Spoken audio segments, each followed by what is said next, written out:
at assault by a police officer. We looked at excessive use of force by an officer under color of authority of an officer.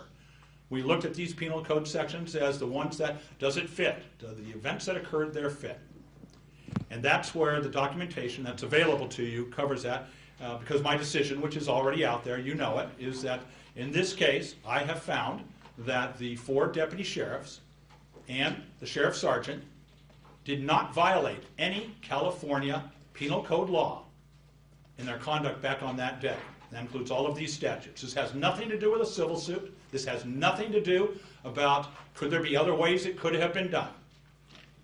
It simply is, and my conclusion is that this conduct of the officers on that day was lawful under the California Penal Code and the United States Constitution and the law that governs it. I do not make this decision simply on a whim. As you know, it's 2 days short of being 5 months since Mr. Chinedu Okubi died. During that time, in accord with the policy of the San Mateo County, agreement among all our law enforcement agencies, and this does vary between counties in this state, the investigation from the initial moment it occurs, my office is notified, and my Bureau of Investigations is the one that conducts the investigation. The sheriff's office was not involved in the investigation. The interviews of the deputies, the interviews of the sergeant are all done by my inspectors on that line. We had some help, we always utilize on that, some help from other agencies, but it is, my office is the lead. In this case, Inspector Jamie Draper is the person who conducted the investigation, completed the report. And I am helped the decision then, ultimately, that was made just a week ago in discussion with my team, is, as I told you what the decision is about, California law violated. I don't do this just simply on my own thinking about it. I do it with the help of my team. My team includes my Bureau of Investigators who worked on it. It includes my managers, my attorney managers. They are seated here at the front. My Chief Deputy, Al Serrato. My Assistant DAs, James Wade, Sean Gallagher, and Shinmi Chang. They are my managing attorneys in this office. We talked this case for hours and hours. Everybody reviewed the video and viewed the material. And we arrived at their recommendations to me, and then my conclusion that you have had today. Transparency. I want to mention that to you, because that's very important in today's world. And we did something in this case that we have not done before. We have always made our files open to the public and to the press after we've done it and sending it out. In this occasion, we're going to social media because this case has wide enough interest. I have experienced that with the many calls that have been brought to my attention. And to that extent, what we already put out online to our media people that we have to contact with, regular contact with, we already put out my 13-page letter to San Mateo County Sheriff Bolanos indicating the decision that I just mentioned to you, as well as the basis for that decision. We also have already put out the 55-page report of the use of force expert, Jeffrey Martin, that I hired to give me a description as an expert in the field of use of force as to the conclusion as to whether excessive use of force was done. That was a report provided to me that I used for it's a recommendation to me, obviously. I'm not bound by it, but I certainly relied on it heavily. We also reviewed, and I have already put out a portion of the autopsy report. Now, the autopsy report is a couple dozen or 30 pages long, whatever it's at. We have put out 4 pages of that, which lists the cause of death and also lists the toxicology report in it and the dimensions of Mr. Okubi. The reason I am putting only 4 of those pages out now is at the request of the Okubi family, through their attorney to me, he made the request of me, could we hold on putting out the full report until he has a chance to sit down with the family and go through it, because the report is very graphic. It describes each step done in the autopsy. Out of concern and compassion for the family and what they've gone through, we are doing that. And I will make it public after Mr. Burris advises me that he has had the opportunity to do that. So that is why you are only seeing the 4 pages. And obviously what else I put out this morning to you was the 30-minute video of the events that occurred out there. And I will talk in a moment about just what that video is. But that was out, it's online, I understand it's already been posted by a couple publications, and that's fine on that line. But I did send that to all of you who are on my regular list. So that's it. Now in terms of that transparency, what else is going to go out, and I have said this from the beginning, that I would make it available to the public at large. This afternoon, hopefully we're going to have this done no later than 1 o'clock for the general public. Every one of those things that I just described for you will be made available to the public by going to our website. There are hyperlinks that one can get where one can watch the video, see those documents. Additionally, we're going to be posting the 57 or 58 page report of, I told you, my lead investigator, Inspector Jamie Draper, setting forth everything that occurred. It's a summary of the hundreds of other pages that there are. Those other 100 pages, which the total number of pages approaches 500 and something pages, all of that will be posted this afternoon for people to read. That includes things such as the transcripts of the interviews of all of the deputies. It includes the video. It includes all the interviews of civilian witnesses and things of that matter. That will all be out there for the public to view. Now, I already told you about the autopsy report. It is not in its full part going to be out there at this time and made public. It will when Mr. Burris talks to me. There are some other things that are not out there, and I want to be transparent and have you know that. And what else is not out there is, for instance, anything that the law, based on what County Council advises us, is precluded from being released. That would include any records of witnesses or personnel file matters that are not subject to release. Those by law I cannot release, and I will not do so. I am not putting out anything to do with what history we found with Mr. Akobe, and including mental health history and things of that matter, except what was reported to us by family and friends. I'm not going to be putting that out there out of respect for the Akobe family and after discussion with Mr. Burris. The choice I've made, this is not a case where I'm trying to put any blame on Mr. Akobe. This was just, as I started it, and will repeat, was a tragic event, and I don't want to do anything to demonize these deputies or Mr. Akobe in any manner. I merely want to see that all of you have the facts and understand why I've arrived at where I am. But I do urge you to read those reports. I do urge you to look at what we put online. Because as reasoned people, that's it. You don't have to rely on what I'm saying today. You're going to get to see, with those exceptions I just referred to, you get to see what I saw making that decision, and everybody can form whatever opinion they want to have on it. But recall, my decision is in accord with the California law. Now, I want to talk about a few things before I turn it over to questions from you. One of those, among the matters I wanted to make sure you knew, was what was working. Have people had a chance to see the video? I know we posted about an hour ago, so some got to see it. Okay. But what we put out there was what was going on in this area. What you'll see in the reports that in this area there's a 1.5 mile segment of El Camino Real that has been in the last 6 years prior to October 3rd, had been the subject of some serious traffic problems in that mile on El Camino. And what I'm referring to is that over that 6-year period, there were 48 incidents of collisions or accidents involving pedestrians crossing the street. 11 of those involved pedestrians who were jaywalking. There were 24 of those where people were crossing and drivers did not yield, and there was a collision with the pedestrian. It was an area of high concern to the residents of Millbrae as well as to the sheriff's office that patrols the city of Millbrae. And indeed, within just a few weeks prior to October 3rd, Captain Kunkel, who is the chief of Millbrae for the sheriff's office, had put out and verbally advised his team, I want traffic enforcement on that. This is in the material, but it is something that is worthy of noting as to what was going on at that time, setting that. Second, I want to mention to you the cause of death. The cause of death is found by, and you'll see it there, the cause of death by our pathologist in San Mateo County was found to be cardiac arrest. Cardiac arrest, the doctor noted that it followed. He said, cardiac arrest following 3 things. Following physical exertion, following physical restraint, and following multiple electromuscular disruptions. That's taser on that line. But that is his language, and it's worthy of noting. Following. In terms of the physical condition of Mr. Akobe, he was a large man, as you will see in that report that's out. He stood just over 6'2". He weighed 330 pounds. He was at that, again, he had, they found in there, and I'll mix up the medical terms for it because that's why I didn't go to medical school, but I know he suffered from cardiomyopathy, and he also suffered from, now you can help me, megaly. What those two things are he suffered from a weakened heart muscle, and he also suffered from an enlarged heart. Now, the doctor made very clear that the cause of death was that these two things I mentioned were contributing, but not the cause. In other words, everybody is whatever their physical condition is. Whatever your physical condition is, that's what it exists. But they existed there. The cause of death was the cardiac arrest following these other three things. So, but he was a man who had heart disease. Obviously, law enforcement didn't know that. I don't even know whether he knew that at that point on that matter.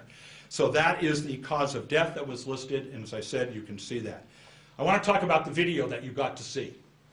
And that the video, there are many, many hours of video in this case. It comes from three sources. There is video from all five. The Sheriff's Office does not have body cams. They're getting them later this year, but they do not presently have body cams. However, they do have something called MAVs, and that's a car camera mounted on the dashboard. And all five of those were running. Many of the hours are simply looking down El Camino. We collected all of it. It's all there. We also collected, there are multiple civilian cell phone videos on that line that were also collected, some of which caught the event, some of which did not. And finally, there is video, surveillance video from a couple of businesses like the Tri-County Bank, and I think there was a local hotel, Days Inn or something of that nature. And we have all of that video. And the video, of course, is all piecemeal. The people doing it with the cell phone, nobody does it beginning to end. They turn it on, they'll turn it off. What we put together and sent out to you, and we'll be posting, I believe is posted to the public through one of the newspapers, and we're posting on our website after this press conference is over, is a 30-minute, 45-second, something like that, a video that puts everything in chronological order. We tried to get in everything that showed the interaction and what was occurring on that day. The rest of the video, the other 6 hours, we're not putting out online. However, if anybody wants to come in and make an appointment with Bill Massey, my senior inspector, to come in and spend the hours watching it, feel free. It is available for anybody who wants to do that in that line. It is the same thing if somebody wanted to come in and listen to the audio of the interviews of the 4 deputies and the sergeant. If somebody wants to come in and do that, that's fine. We're putting out the transcripts, and that's what's going to be out in the public eye at this point for us. So that in terms of the video, what's there. Again, in the video that we have, we tried to assist by putting at the bottom what the source of that video is, civilian video versus MAV, because it goes back and forth as it captures everything that we put in chronological order. We put down at the bottom the words that we believe were spoken, and that is available also by the people on there, including Mr. Okobe, the deputies, some civilians said a few things on that line, and we put that, and that is available, and you can read it. When the taser is discharged by the deputy, who did, Joshua Wang, only one deputy ever utilized his taser. When he discharged it, we note that on the video. You can see first discharge. So we tried to make it as explanatory as we could. But again, if somebody wants to come in and see all the various segments separately, they may do so. So that's what the video is, and it's available. Talking about the taser device that the Sheriff's Office had, as I mentioned to you, all of them had the taser device. Some of them had not only one Deputy Joshua Wang is the one who discharged his taser. These tasers that the Sheriff's Office had have inside of them something that I would call colloquially a black box. It is a device that measures everything, how that device is used, whether it was discharged, how long it was discharged. The raw data for that is available. It is there. We have described that in both my letter and in the summary by Inspector Draper exactly what that data shows. Because it does show that, and you'll see in the video when it was done, but it does show that the Deputy Wang did discharge his, I use the word discharge, it's activate is the proper language, because how these tasers work, it's one where 2 prongs come out, And the two prongs, for anybody who sat and was present for the Board of Supervisors session, it was described in quite detail, but the two prongs have to connect to the person, have to be in the person for a charge to circulate. Otherwise, there is no charge goes through, even if the prongs are in. So for instance, if you get one prong here and one does not, you're not going to get it. In this case, the prongs went into Mr. Okobi, one in his right wrist, one in his right shoulder on that line. It was not in the heart or center mass area. He felt them. You can see in the video, if you've watched it, that he certainly felt them at that point because they were connected. There were three of those. They're approximately 9-10 seconds at most apart, the first three, where there was a connection. You can see Mr. Okobi's reaction to them. It did take him down, but it did not keep him down. It did not disable as it would some other people. And there's loads of reasons potentially for that. That it didn't work with him. He's a large man. He's got a lot of adrenaline running through him, obviously. As the autopsy report showed in the toxicology, he had no drugs in him. He had no illicit drugs in him. He had no medication in him. He had no psychotropic medication in him on that line. It was a clear tox from our coroner's office. And so there was a fourth. As he got up, you'll see in the video, as he stood up, after the first three tases, not following the directions of the deputies, he stood up, and the one in his wrist, the prong in his wrist dropped down, it's loose, it looks like it wrapped around his ankle, and there was a 1-second activation there. And then it pulled away as he moved and ran across the street away from the deputies here, and that's after the first three. And so to that extent we have, and there were some additional times that you'll see in the video where you can hear a click click. That is where the deputy is again activating it, but not, there's no connection because the prong is not in. You have to have two prongs in for that to work. So the first three, and all three of those activations on the first one were 5 seconds or less on that. And that is in accord, as you may again have heard at the forum with the front of the supervisors, that is what the proper use of the taser is in that line. So that's the taser aspect. And again, I'll be open for questions on it. Next, I wanted to discuss the use of force here. And this report, I really do urge you to read Mr. Martin's 55-page report. It doesn't summarize, it lays out in detail exactly. He breaks it down. He is an expert. He teaches the use of taser to law enforcement.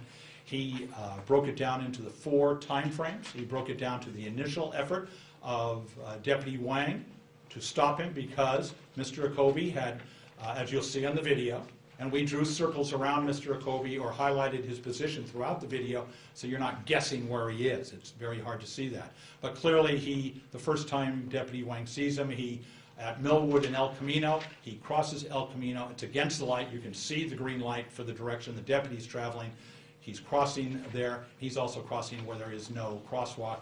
The intersection crosswalk is on the other side of that intersection. The deputy, in light of what he had been ordered by the captain, which is traffic enforcement in this stretch, then went and turned around and tried to get him to stop and talk. Now, Mr. Okobi did not. And under the California law, he had a duty to do so.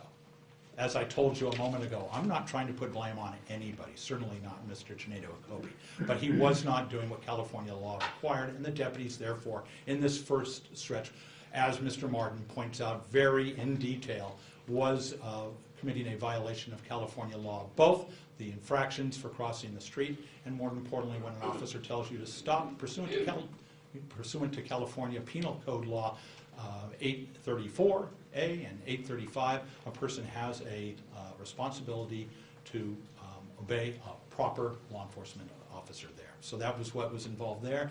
It moves on. That's the first segment Mr. Martin talks about, and he concludes, of course, that the use of the stopping and the attempt to detain was an appropriate effort to detain. What you can see in the video, the facts, nothing else, no fake news. What's on that video is the fact that he crossed that El Camino back and forth. Mr. Okobi was trying to get away from the officers. Whether that was motivated by some mental health issues or whether what was motivated by, obviously we cannot know. We cannot look into his head to know what he was thinking. What we do know is that there are at least 6, it might be a 7th time, where he is crossing El Camino. At one point he's walking down the center median. He's engaging in conduct. There are cars.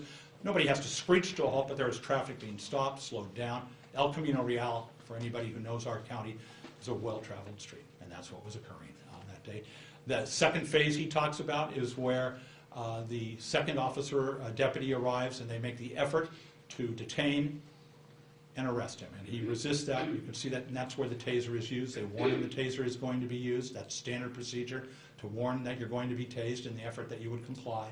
And he did not do so. That, again, was found to be by the expert. And my conclusion also is that that was a violation of Penal Code Section 148, a duty to submit to authority when ordered to do so, and not to resist an arrest at that point. The third part is when he then resists and gets up and refuses to stop. He's kicking at the officers, he's moving, and continues again to go across the street. At that point, the deputies describe why this man seemed so strong. They thought he might be on drugs because he had seemingly so much strength, superhuman strength. Obviously, it's not drugs, but it is something he is not complying. And he's fearful. Look at his face on the video. Mr. Okobi is fearful. We know that. But these deputies, as Mr. Martin noted, they didn't have a choice either at any of these stages to say, you know what, after he's refused the order, to simply say no and let him keep walking in and out of the street. He was walking in and out of the street. Don't rely on my word. Watch the video. He talks about getting to the fourth stage where he's over there, and you can see him where he punches. You can see it. We highlighted it with a circle on there where Mr. Okobi, again, as they're putting the hands on him, because obviously they've said, stop tasing. It's not working. This less lethal force has not worked. There's never even a thought, of course, of firearms. That had no place there. And there was never a firearm taken out. And they then realized we're going to physical force. There was a couple of the night batons were out. The ASP was out. It just wasn't preventing him to get him down, to get him to turn over. The efforts to get him to turn over on his face is required in all law enforcement. That's standard procedure in law enforcement. You never pile onto somebody face looking up. And there's reasons for that. But on the other side they do, but in getting him down was when he took the fist, he punched Deputy Wang in the face, and that's what caused the laceration to Deputy Wang that resulted in 7 sutures with medical treatment later. There's a reference. That's why if you don't have the words we put on the video, if you just watch the cold video, you don't realize that when there's talking about the blood there, and people are saying, is that Mr. Okobi's blood? And the answer is no, that's Deputy Wang's blood. And we get that by adding in the language that we did. That, of course, is not in the original individual videos from the civilians and what went on there. And then there's the final stage of it's referred to, and that's the medical treatment provided. The deputies immediately, you will hear them on there say, the Sergeant Widener say, concern for positional asphyxiation. That's when a person is bent over and they can't breathe. And so he said, get him in a seated position. And they did. The deputies stood there. They had him leaning against them. You hear him saying, check for a pulse. They checked for a pulse. There was a pulse. He was obviously completely fatigued over this course of 8 minutes, 7 to 8 minutes that this has been going on. His effort to get away, his effort to avoid being taken into custody. And he, at that point, though, was breathing. They were checking for him. They had called early in the video, as soon as the taser is discharged, they call for a medevac. That isn't because they saw a problem at that point. That's because it is standard procedure in the use of a taser that when you activate a taser, you immediately call for medevac, just in case something does go wrong. Medevac, because of the traffic backup that occurred, it did take medevac from the time they were able to handcuff him behind his back and get him seated upright. It was approximately another 3-4 minutes for medevac to get there. From that point on, which is approximately approaching the 9-minute mark of the video, the sheriff's office and our review of the sheriff's conduct is done. And the reason is, he is then turned over to the AMR people to handle it, and they handle it from there. It is not the sheriff's deputy in the meantime. We're waiting for them to arise. They're trying to clear traffic and so our view of the conduct was in that time period. So now, and Mr. Martin concluded that in all 4 of these categories, the actions of each of the 4 deputies and the sergeant was in accord with proper use of force, proper techniques and use of the taser, and proper effort to detain and arrest. The final part is, what's the law in this area? The law in California, that again, I'm staying within what the law is, and that is, was there excessive use of force by these deputies and the sergeant that led? And we looked at each one of them separately and individually for their conduct. Not as a group. There's no like the group as a whole, good for one, good for all. It's each of their conduct, and we did. And we concluded that applying this law, the law is very clear. I told you California law is that officers may make an arrest. A citizen has a duty to submit to that arrest. There is the use of a taser must be reasonable. The word you're going to hear repeatedly in the law is reasonable. The United States Supreme Court 30 years ago this year, in the case that remains, that case that controls the field, the Graham case, very much said that it is objectively reasonable use of force by the officers in effectuating an arrest or a detention. Objectively reasonable under the circumstances. Were they using the proper force? That was what I had to determine. California, as I said, in Penal Codes 834A and 835, which is in our letter, you don't have to try and remember them, it's described in our letter, simply says that a citizen, again, must submit to lawful authority, and number two, is not to resist. And officers may use reasonable force. And that was the decision that I had to make. Under California law, was this the reasonable use of force? And the unanimous opinion of my team and everybody participating was in accord with what the expert that we hired did, which is to say, under these circumstances, it was a reasonable use of force by the law enforcement officers. And therefore, I have arrived at the conclusion I am stating to you today, and that is, started off with, it's tragic. It is absolutely tragic. This is sad. There isn't anybody out there, any of the witnesses, any of the deputies or the sergeant, and certainly Mr. Jacoby, who wanted this to occur. And it is every bit, sorry. But we look back at it as Monday morning quarterbacks as to the conduct. That is our job. We break it down frame by frame and make the assessment that we do. But as the U.S. Supreme Court said, when you do that, you have to bear in mind what was known and apparent to the deputies or an officer at that time. And that means they didn't know that he suffered from mental health problems. They didn't know so many of the other matters about him, that this apparent fear of an officer. And we have to perceive, under California and U.S. constitutional law, we have to look at what a reasonable officer, objectively reasonable officer, acting in these circumstances would have done, and that's how we arrived at the conclusion that we did. Again, we have spoken with the families, members of Mr. Jacoby. I spent a good deal of time on the phone last night with Mr. Jacoby, his father. We have talked and conveyed our information to the Jacoby family through Mr. Burris. We have to his 12-year-old daughter. We have spoken through her attorney to her to give this conclusion. And that is the conclusion that's there. And so now that's the presentation I wanted to make to you to be able to sort of surround what you can see when you look at our material. Again, I urge you to do it. I urge you to keep in mind the things such as that he was suffering, things such as he was suffering from heart disease. But that's not known. That's not known to anybody. Nobody walks around with a sign saying, I have heart disease and all that. So that's why the law says you look through the eyes of the reasonable officer. So with that in mind, I am open if anybody has any questions. Mr. Wagstaff, why was Mr. Jacoby first stopped by the officers? Yeah, the initial detention was because, and it was only Deputy Wang was the only person who initially saw him and attempted to stop him. And that was because, and that's the very first part of the video that you see, he's just out on patrol. He makes a U-turn as he gets toward the border of Millbrae, the city to the north, and he's coming back, and you'll see he sees what's walking in front of him is Mr. Jacoby crossing El Camino at Millwood. The light is green for not Mr. Jacoby's direction, but for the cars going the other way. Mr. Jacoby continues across the street. You can see two vehicles that have to slow down who are making left turns off of Millwood onto El Camino, and they have to slow down while he is crossing at that intersection. Those two things that he was doing were infractions of a California Vehicle Code violations at that point, and that's why Deputy Wang drove around, pulled alongside him and said something to the effect of, hey buddy, can we talk? Let's stop and talk. So essentially you're saying he was crossing the street when the vehicles had the green light to go? But not his direction. Not his direction, like yes. He was perfectly... He was going against the light. Okay. Yes, and that was the initial reason for them. That is what started the initial contact from Deputy Wang.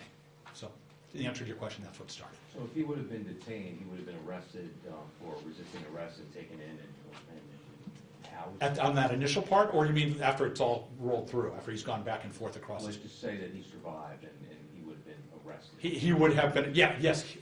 Well, actually, once they cuffed him, he was arrested, that's correct. And the violations then would have been the traffic thing, but more importantly would have been the Penal Code Section 148, which is resisting and obstructing an officer in the performance of duty. That's correct.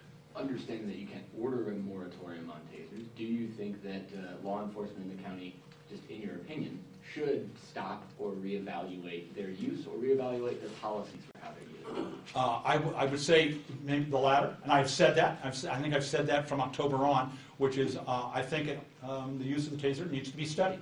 San Mateo County in 2018, starting in January and the last in October here, we had 3 deaths where the taser was used during the course of what ultimately became the death. And I said, anytime you have 3 in a county like ours, you need to study it. Our Board of Supervisors has done that very thing. They held that many hour-long forum. They're still continuing to look. And it is, so they are looking at it. And I think it ought to be all our police agencies. Everybody ought to take a look at it when you have that. We've collected an enormous amount of material, everything we could find on the taser, so that we could then go and present it. And we are presenting it after this was done. I'm presenting it to our local agency. Hey, here's what happened. You know, Reuters has done a phenomenal study on the use of tasers, since from 1993 or 1989 to the present. And so for theirs and others, we've collected it. We're going to give it to them because I think they ought to take a look at it. So are you satisfied with that law enforcement in the county are using tasers appropriately, or are you calling for more study or more study? Well, I think somebody ought to, it's not how they're using it. I don't have a question on how they're using it. You know, this past Sunday in the city of San Mateo, we had an individual who was clearly intoxicated, maybe drugs, we don't know, who set his home on fire and then ran down the street, went into a home. I think you may have seen it in the notes.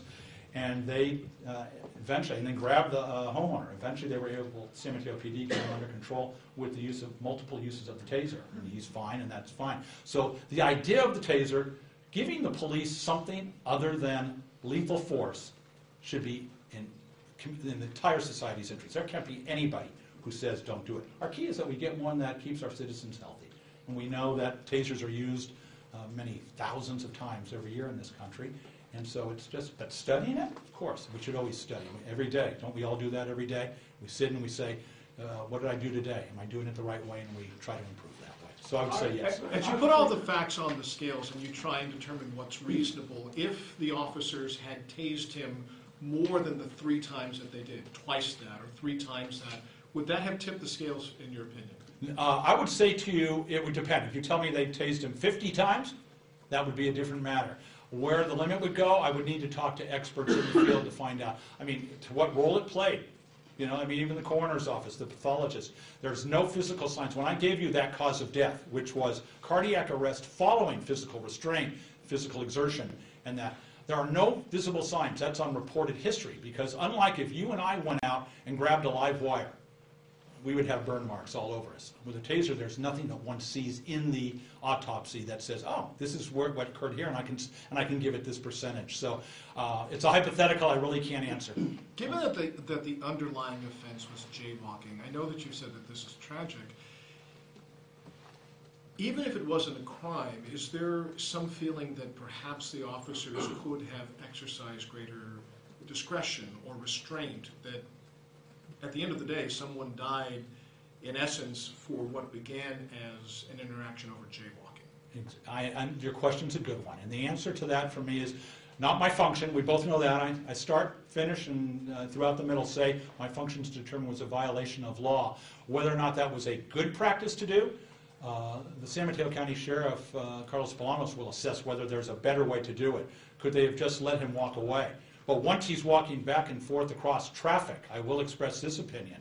What do you think if he had walked back across traffic and they had just let him go and somebody ran him over? They would be criticized too. It's awfully tough in these circumstances. And so, in my mind, I found what the deputies did here not just complied with California law. It was reasonable conduct under the circumstances. And I dare say I speak strongly enough that I don't think, and I'll speak only in California, of the 58 district attorneys, there isn't an ethical prosecutor in this state would have found a basis to charge this case. But they would all agree with me. We wish this didn't happen. Yeah, Well, does reasonable force have to include the force and how it relates to the training and policies of the law enforcement agency itself? Because they had a policy that they wouldn't use a taser on a mentally ill person. They had a policy that they wouldn't use a taser on a person walking away from them. How does that factor into your decision? Reasonableness, that word reasonableness, it would, if those factors existed. And what I mean by that, if those factors existed, they would go onto our plate. Not policy violation. Policy violations don't determine. But the other part is, was it reasonable? If a law enforcement officer is violating all their agency policies, in this one, if these deputies knew he's a mentally ill person, we're not supposed to use a taser. But they didn't. They actually thought, are we dealing with a guy on drugs? But you're right. How do those factors play in if there's a violation of policy? In our overall evaluation of reasonableness for what is known. But again, it has to go back to what is known to the deputies. U.S. Supreme Court said that. What's known to the deputies at the time of the event? And that's how I would answer that question. I think you've had your hand up a while back there. Thank you. So are these officers trained in de-escalation of situations like these? And if they are, at what point did they apply that at the situation? And for what length of time did they apply de-escalation? And, yeah. That's an important factor, and that's why if you get a chance to read my letter to the sheriff announcing my decision, the 13-page letter, we chose to list in there the training that each one of them had had. All 5 of them had been trained in crisis intervention training, the CIT training. I'm very familiar with it. I teach in that to all of our officers. And in that training, that some of them had it multiple times, and in there they teach exactly what you said, de-escalation. And they made that effort here at the beginning. One of the de-escalation factors is to try and talk the person down, to try and get them to stop and to go along with it. As you'll see as you get a chance to view the video as many times as you need to, what you'll see is it was happening awfully fast. As we said, and Mr. Martin concluded in his report, the time factor wasn't long enough. I've seen many cases in our county where the officers can talk a person down. They step back and they can talk the person down. That's the de-escalation here that was wanted to be done. But Mr. Okobe was so fixated on getting away. I mean, the charging at, as is noted in Mr. Martin's report, there was a charging at one of the deputies to where it turned physical so quickly in it. It wasn't a matter of being 5 or 10 minutes before it turned physical. It was pretty early. So they did do the escalation, and it did accord with the policies. Mr. Martin also sets policy and teaches in that field also of dealing with the mentally ill in the street in this matter, and that was his conclusion. The time factor made it difficult. So you said the deputy first initiated him by saying, hey buddy, let's talk. Yeah. So would that be a part of the de-escalation? And then how much more interaction on that kind of level occurred before it got physical? You'll see in the video, multiple times they were saying to him, hey, I just want to talk. Can you pull over and let's just talk? At that point. The physical occurred after he had crossed the street multiple times back and forth, trying to get away from the deputies, and then he's walking in front of the Tri-Cities Bank. That's where it became physical a couple of minutes into it. And where he just realized that they were trying to get a hold of him and stop him at that point. And because up until then he had been non-responsive to the police, hey, let's just talk, and then to it, the deputy, the female deputy who came on, who simply said, don't resist, just stop. You can hear that as you see the video. From there, it quickly escalated into physical. Last question. Yeah. Did the deputies also have the option to just let him go? It would not be in accord with any agency's policy I know after they have made the effort to detain him. For what I mean by that, I don't mean the verbal. If that original Deputy Wang had chosen to simply let him walk somewhere else, I suppose nothing ever happens on that line. But he didn't, because he saw him walk out back into the street, and hence, of course, the belief, the reasonableness was, you've got to deal with it now. So, Michael, you've had your hand up a while. Thank you. After Mr. Okobe stopped breathing, you mentioned in your presentation, somebody said, get him in a seated position. Can you identify which deputy said that? It was the Sergeant Widener who said, okay. And he actually uses the words positional asphyxiation, watch for that, and but he was breathing then, and he had a pulse at that point. All right, so to follow that up, with respect to use of force policy for the Sheriff's Department, I believe the words are that they're supposed to turn them on their side, not sit them up, not a seated position. By putting him in a seated position, did his head not go forward and stop his breathing? It did not. The belief was not that did not occur, because they continued to check for the breathing, and he continued to breathe. He actually uttered some words to them at that point. So then I have one further question. Sure. After that happened, did any of the deputies themselves offer CPR? No, because he did not move into the position where CPR was called for. You'll see it when you get a chance to see the video. Okay. Once the medevacs arrive, and he's still in the seated position, and you can hear the medevacs, the people at AMR saying to him, hey, check the pulse, make sure he's breathing, and they do. It's a couple of minutes, And several was he- minutes before was he suddenly breathing? he had been turned off. So he was still breathing when the sheriff's deputies turned him over to the AMR people. And they are the ones who, because somebody had asked me earlier at another occasion, well, couldn't the deputies, if they had some sort of a device, restart his heart or something like that? And the answer was they could. It wasn't called for because he was still breathing and had a pulse at that point. It was after a couple minutes after he'd been turned over to the paramedics that suddenly they said, okay, we've lost the pulse, and then you will see on the video them applying the CPR. Deputies are out of the picture, then it's over to the medical people. Okay, thank you. Okay, another hand over here. Yeah, are these deputies trained in dealing with mentally ill people? Yeah, that's what CIT training is. It's called Crisis Intervention Training. It is, in our county, it'll vary from county to county, but in our county, it's a 32-hour program where it's taught predominantly by people who work in the psychotherapy field and working with the people in the street. And they've got a few other people like me who come in to talk law and that sort of a thing. And all 5 of them were so trained on how to deal with people mentally ill. That's the very purpose. And CIT training is now not unique to San Mateo County. It's through every county in the state. Yeah, if they were trained, what did they say about what they thought about him and his actions? How did they not recognize? They thought it was drugs. They thought they were dealing with the drugs. It may have been because On of the what strength. basis? Well, looking at the way he was reacting and responding to them, it did not hit them. The only time there was, at one point, he makes, Mr. Kobe, when he's on the ground, makes a statement that if they had heard it, might say, ooh, there's something odd here when he talked about God. But up until, and even then, they're in the middle of the struggle at that point, trying to get control. Again, we don't second guess what the officers are going through. As the Supreme Court said, we look through their position of reasonableness. But yes, that would be something that, in retrospect, if he was somebody who was well known to this county, if it was somebody they had dealt with, like so many people do, like our county sheriff's office PERT team does, where they have a combination of a deputy and a psychotherapist who's a specialist to go around, and they know a lot of our street people and know who to deal with. So they know the people know this is mental illness. This was none of these 5 law enforcement officers had ever seen, knew, or knew anything of Mr. Kobe. So they just assumed he was on drugs? No, they said they might be on drugs. They did not assume he was, but they're saying by his conduct. Because there are plenty of people who react very significantly angry like this who are neither mentally ill nor on drugs. They're just angry people. So they didn't know, and so they have to use the techniques that exist for this circumstance. This last question. Yeah. Do you think that there needs to be better training for dealing with mentally ill people? I think I've been quoted as saying that I think there's no such thing as too much training in today's world. I would not have said this 20 years ago or 30 years ago.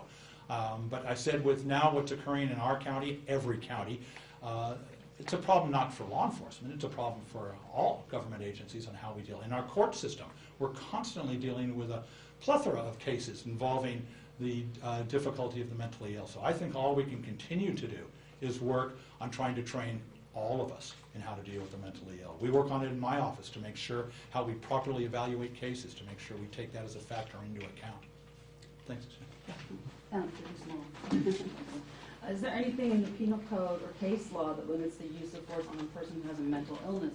I mean, the part that you cited talks about, someone walking, not obeying an order.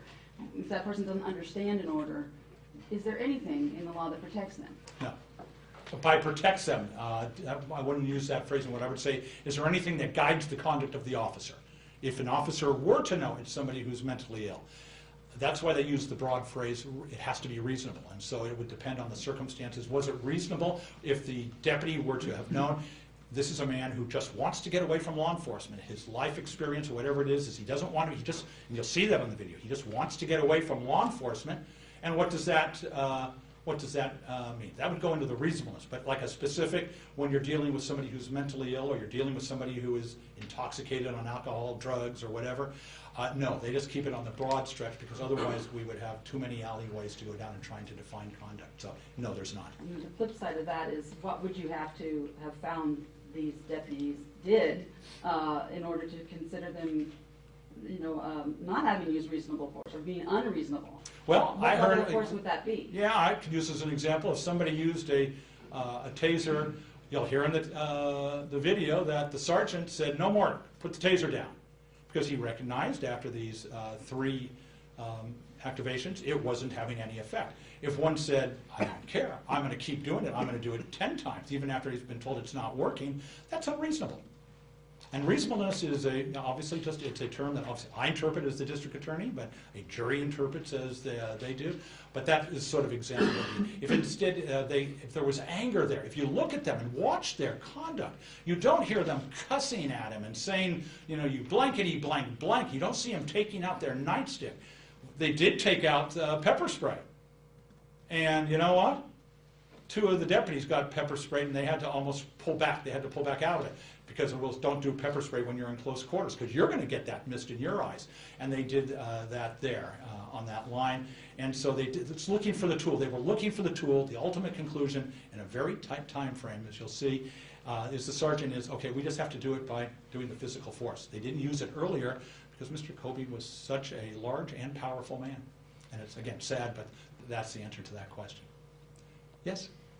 I was wondering, what were the primary factors from going through the transcripts with the deputies in terms of using the taser? You know, what kind of facts were they operating on, or what was known for them in making that decision to? Yeah, for the single deputy, Deputy Joshua Wang is the one who used it. He had one of the deputies had come up to him and put a hand on her arm, and he easily flung it off on that line. They then started to get.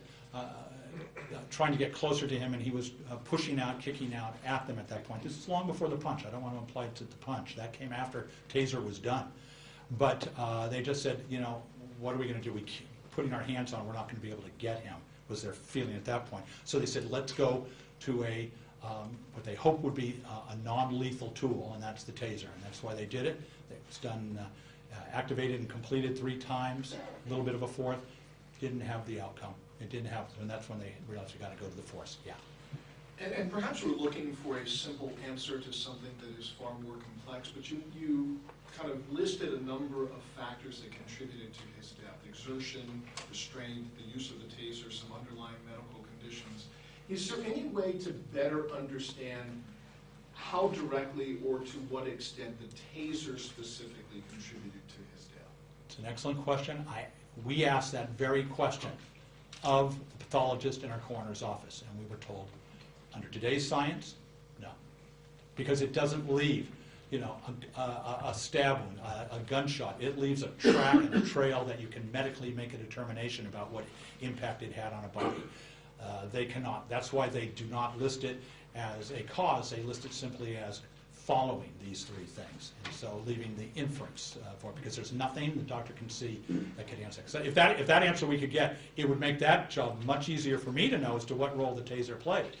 I wish we could. Today's science, I hope in the future somehow medical science allows us to know the answer to that. Not today. To be clear on the activations, so there's 3 times when he is activated and presumably gets the full charge. Yes. I'm understanding that. On the 4th activation, does he, and I don't know if this is something you can know, is he shocked on that 4th activation, or only partially? Or What he is with the first 3, right. they're 5 seconds long, right. and he gets the shock for that 5 seconds. On the next, the 4th one, where the wire has come out, or the prongs come out of his wrist, it's dangling down on the sort of downward. It appears to sort of touch or wrap around his ankle, and he does get that for 1 second. Okay. And you can see it on the video because he trips. Okay. Okay? Do we know the manner of death?